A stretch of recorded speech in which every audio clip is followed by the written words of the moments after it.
Astaga Leo, ke kantor cuma pakai kaos. Niat kerja nggak sih kau?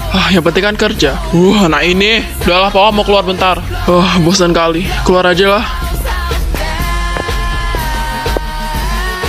Leo, mau kemana kamu? Keluar sebentar, Pak. Mau ke latte aja satu. Aduh, kepala gue. Sorry. Aduh, malu banget gue anjir. Mbak. Apalagi? Tadi kan aku udah minta maaf. Tadi gue ngeliat lo kayak buru-buru gitu. Lo gak kenapa-napa? Sebenarnya aku mau kabur dari rumah karena aku mau dijodohin sama kakek-kakek buat bisa ngelunasin hutang ayah aku.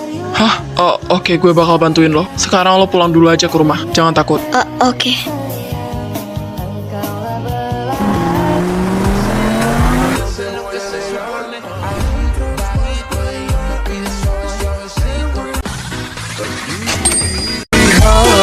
Ku tertulis namamu serta di setiap langkahku.